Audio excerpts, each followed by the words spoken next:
Good morning, everyone. Lastly, we did a ternary operator, also known as a conditional operator in Java. And in this operator, I already told you that this operator takes three operands.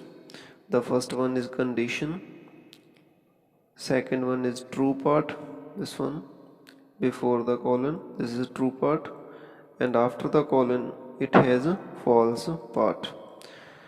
So simply if the condition, this first one is a condition, if this condition is true, then this part will be evaluated, and if condition is false, then this part, that is the false part, will be evaluated. So in this way you can also use the conditional operator in place of a if-else statement in Java. Suppose you have two different statements and either of two you want to execute, either first one you want to execute, or you want to execute the second one. So you have this operator, conditional operator. So based on the condition, it will evaluate only one from true part or from false part. So these are the three parts in ternary operator or conditional operator. Today's we are going to do, that is the nesting of conditional operator. Firstly, let me tell you what is nesting. Nesting means writing another statement within a statement. Suppose you have a statement in Java, and within that statement you are writing another statement. The first statement will be called outer statement, and the statement which is written inside that statement is called inner statement. So this way we can nest the different statements, and it is called nesting. So conditional operator, we can also do nesting in the conditional or ternary operator, that is called nesting the conditional operator. So let's see how to do it. Firstly, conditional operator we already did that it has three part. Suppose I want to find the maximum between two numbers, then I will take two numbers, for example integer x, which is say 5, and y, which is say 3. Now I want to find the max from x and y. So one more integer I will take, integer max, and max will be initialized using conditional operator. Here I will put condition, say condition is x greater y, question mark, this is the true part, and in true part I am writing just x, this is the colon, and this is the false part, and false part I am writing y, and this is the end of a statement. So this is the conditional operator. Firstly xy is 5 and 3, then this condition will be evaluated x greater y. So x is having value 5, y is having value 3, x greater y, it is true, then true part will be evaluated. So this is the true part, means x will be initialized in max. So in this way you can find the maximum value. If this condition is false, then y will be initialized to max. So whatever is the maximum variable, that will come inside max automatically using the conditional operator. So we have seen that conditional operator has two parts here after the condition. This is the true part and this is the false part. So in this way we can nest the conditional operator. So this is the syntax in conditional operator. Firstly we have a condition,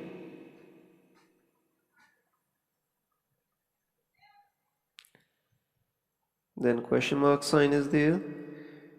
Here you have a true part, colon sign is there, and after the colon sign you have false part, and then you put semicolon. For nesting can be done either in true part or in false part, or you can do the nesting in both if it is needed. So this is the conditional operator, we can also implement one more conditional operator here or here. That will be called nesting. Suppose I am writing another conditional statement here, that will be called inner conditional operator, and this will become outer conditional operator. Let's see how.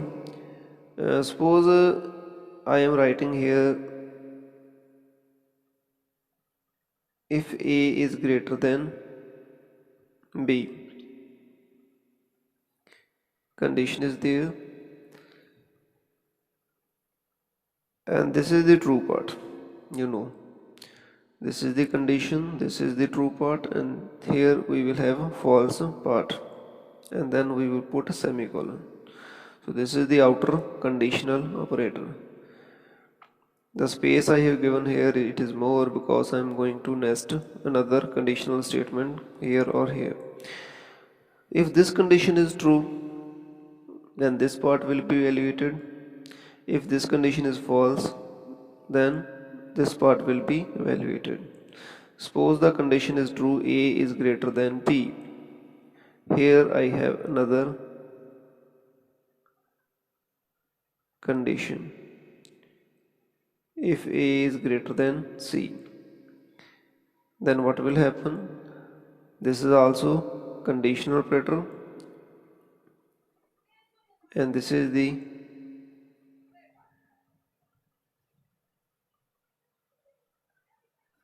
okay. This is the true part of this condition, and this is the false part of this conditional operator. Here you will not put semicolon because it is already enclosed within a conditional operator. Now this conditional operator is inner conditional operator, whereas this is outer conditional operator.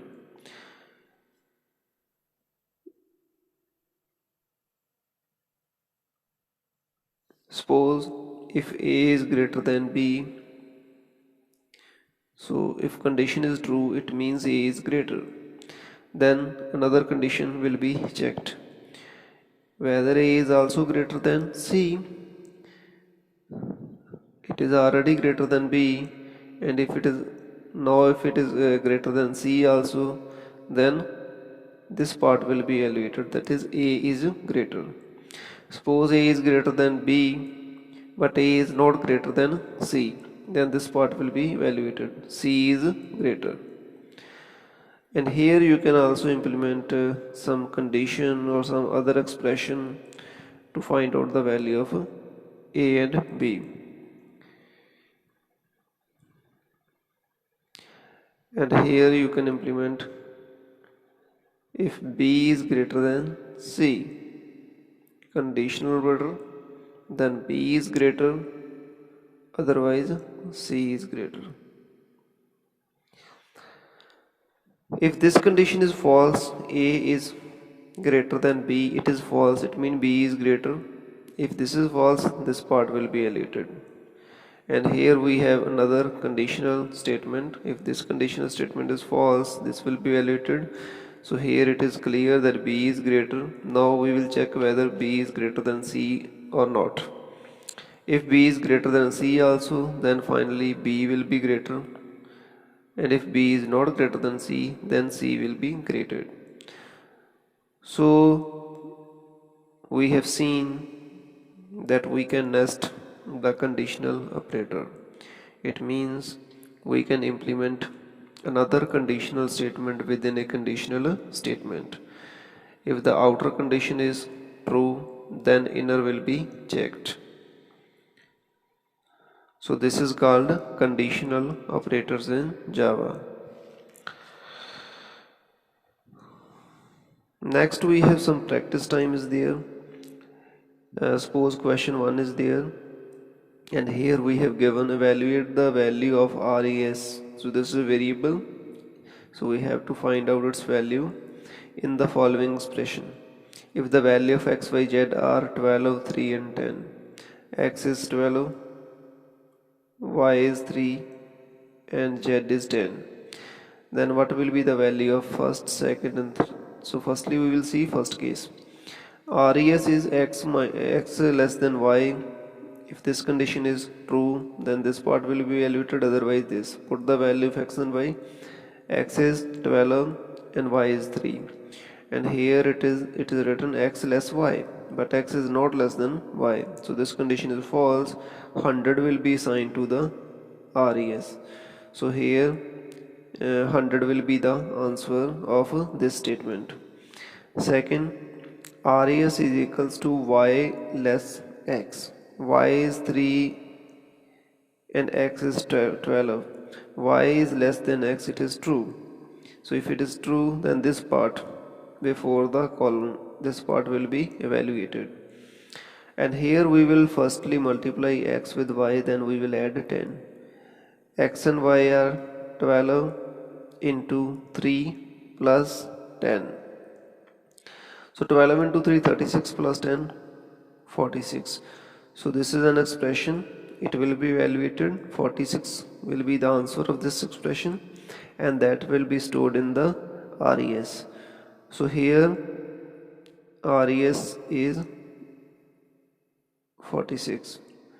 In the first case, RES was 100.